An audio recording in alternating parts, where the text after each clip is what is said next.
Kisah gurunya Rabi'ah bin Abi Abdurrahman, guru Imam Malik yang sangat terkenal, yang digelari dengan Rabi'atul Ra'yi. Kata Imam Malik, pernah suatu ketika guruku tidak punya ongkos untuk menuntut ilmu agama. Antum ingin ngaji nggak punya ongkos, naik angkot, starter motor ternyata bensin habis, empty tank. Kira-kira apa yang antum lakukan?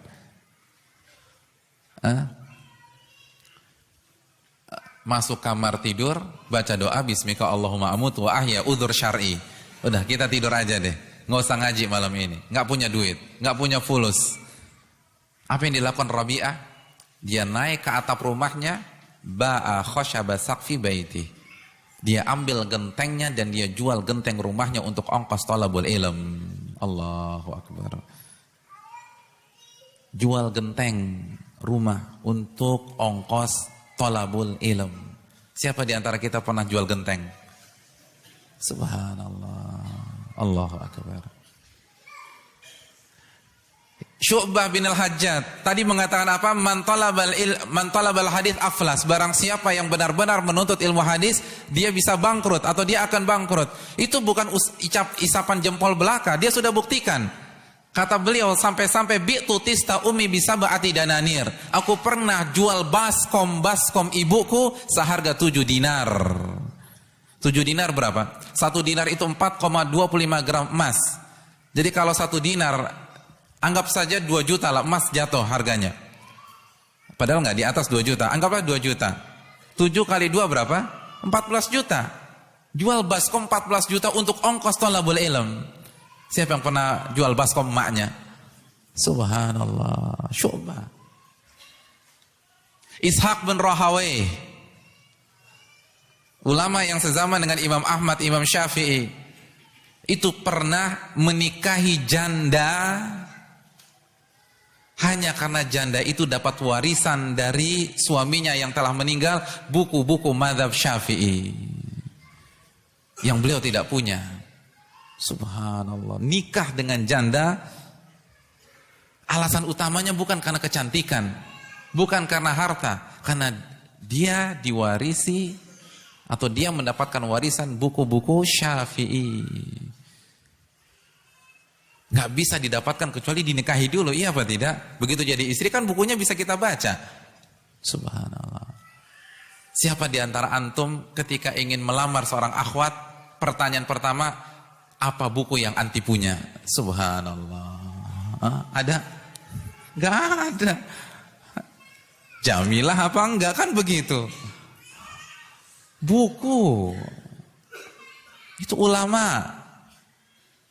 Ishaq bin Rahawai, Hisham Ad-Damashqi, gurunya Imam Bukhari atau syekhnya Imam Bukhari, dari Damaskus, untuk bisa berangkat dari Damaskus belajar dengan Imam Malik di Madinah, bapaknya harus jual rumah. Allahu akbar. Jual rumah untuk bisa duduk di majelis Imam Malik. Siapa yang pernah jual rumah untuk thalabul ilm? Dan ada kisah yang menarik. Begitu dia sampai di majelis Imam Malik, beliau melakukan kesalahan dan akhirnya dipukul oleh asistennya Imam Malik atas perintah Imam Malik. 15 kali pukulan dalam riwayat. Antum buat kesalahan dipukul sama tuan guru antum, kira-kira antum terima apa enggak? Jujur aja, jawab dari lubuk hati yang paling dalam. Ikhlas apa enggak? Enggak ikhlas. Beliau juga enggak ikhlas. Tapi beliau fair, beliau jantan. Beliau bilang ke Imam Malik, qad zalamtani. Antum telah mendolimi diriku. Antum telah memukulku sebanyak 15 kali pukulan tanpa alasan yang jelas. Itu penuntut ilmu harus begitu fair. Jangan main belakang. Di depan ustadz senyum-senyum, besok gak mau datang lagi. Ini bukan penuntut ilmu. Jadi kalau antum merasa guru antum salah, nasihati, bicara di depannya. Antum telah zalim kepada ana. Antum pukul ana tanpa ada alasan yang jelas. Memang ana salah, tapi kan nggak pantas dipukul 15 kali. Fala aj'aluka fi hillin, aku tidak halalkan perbuatanmu. Subhanallah. Tegas apa tidak? Tegas. Tapi kita bisa paham perasaannya. Bayangkan jual rumah, terus sampai di majelis dipukulin, gimana nggak sedih? Iya apa enggak? Ini jual rumah. Makanya beliau mengatakan, aku tidak halalkan perbuatanmu. Apa kata Imam Malik? Imam Malik pun juga sangat kesatria. Fama kafaratuh. Kalau begitu, apa kafaratnya? Apa kompensasinya? Gimana caranya agar engkau halalkan kesalahanku? Nah, ini baru guru. Dia mengakui kesalahannya, nggak gengsi. Mentang-mentang jadi guru, mentang-mentang jadi ustadz, mentang-mentang jadi tuan guru. Peraturan pertama, ustadz nggak boleh salah. Peraturan kedua, kalau ada perdebatan kembali ke peraturan pertama, ustadz nggak boleh salah. Ini nggak benar. Jadi beliau akui, oke, ana salah sekarang. Sekarang bagaimana aku bisa memperbaiki kesalahanku? Apa kata Hisham ad-Damashqi? Kafaratuhu an tuhadditsani asyara haditha. Kafaratnya, engkau harus membawakan dan mengajarkan aku 15 hadis. Karena aku baru saja dipukul 15 kali pukulan. Bayarannya 15 hadis. Akhirnya Imam Malik membacakan 15 hadis. Setelah selesai, apa kata Hisham? Zidni fil darab, zidni fil hadis. Wahai Imam Malik, silakan engkau pukul aku lagi. Dengan catatan, ajarkan aku hadis lagi. Subhanallah. Fadhahika al-Imam Malik. Imam Malik tertawa. Lalu Imam Malik, idhab, udah pulang. Saking cintanya sama hadis. Nggak masalah dipukul, yang penting bisa belajar hadis. Dan ketika ustadznya zalimin dia, ini kesempatan.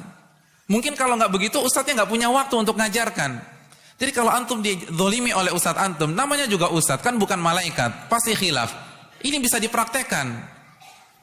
Ustadz, kemarin antum punya salah sama ana nggak ikhlaskan.